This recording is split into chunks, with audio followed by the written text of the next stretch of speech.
परीक्षाओं में गड़बड़ी और छात्रों के आंदोलन ने सियासत से लेकर सिनेमा तक को अपनी जद में ले रखा है और इसके चलते अब बॉलीवुड का नफरती गैंग भी निशाने पर आ गया है।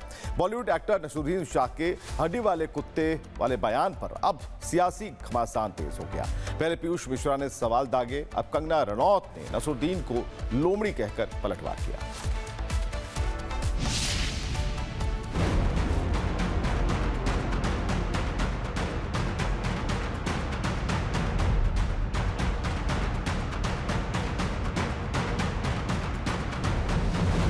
जेपीएससी जेएसएससी की गड़बड़ियों के खिलाफ रांची में छात्रों का आंदोलन जारी है, लेकिन छात्रों की आवाज अब सिर्फ झारखंड तक सीमित नहीं रही। इसकी गूंज बॉलीवुड तक पहुंच गई है।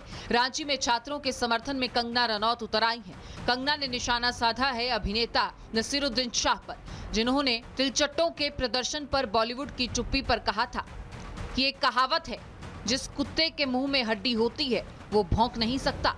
जैसे ही हड्डी उनके मुंह से गिर जाएगी या उनके दांत टूट जाएंगे तब वो भौंकेंगे।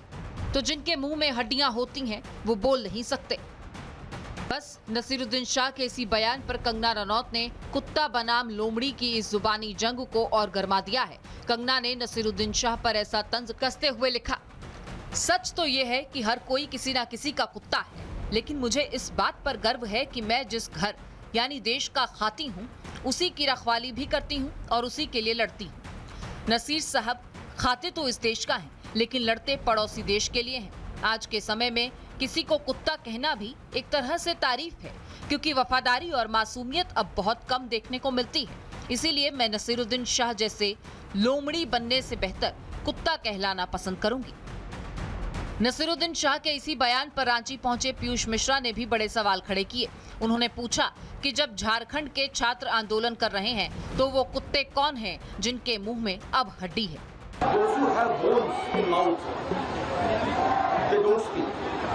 जिन कुत्तों के मुंह में हड्डी है तो बोल नहीं पाते। माफ कीजिएगा, आपके प्रति पूरा सम्मान देते हुए मैं आपसे पूछना चाह रहा हूँ, इस वक्त वो कौन कुत्ते हैं जिनके मुंह में हड्डी है और वो बोल नहीं पाते। सब कुछ याद रखा जाए। ये लोग पिज्जा बर्गर नहीं खाते थे, ये लोग जो है दाल भात खाते थे। बोल गया था, क्या आप लोग सिर्फ इसलिए बोले कि आपको पिज्जा बर्गर की तलाश थी या आपको अपने किस्म का क्राउड मिला था?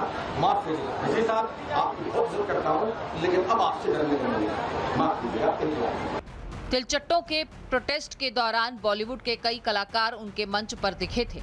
वहीं रांची में छात्रों के प्रदर्शन के दौरान अब वो चेहरे गायब हैं और इसी को लेकर अब माया नगरी के कलाकारों में भी घमासान मचा है।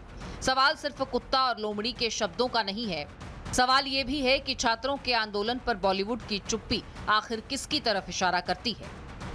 Bureau report, Republic Bharat.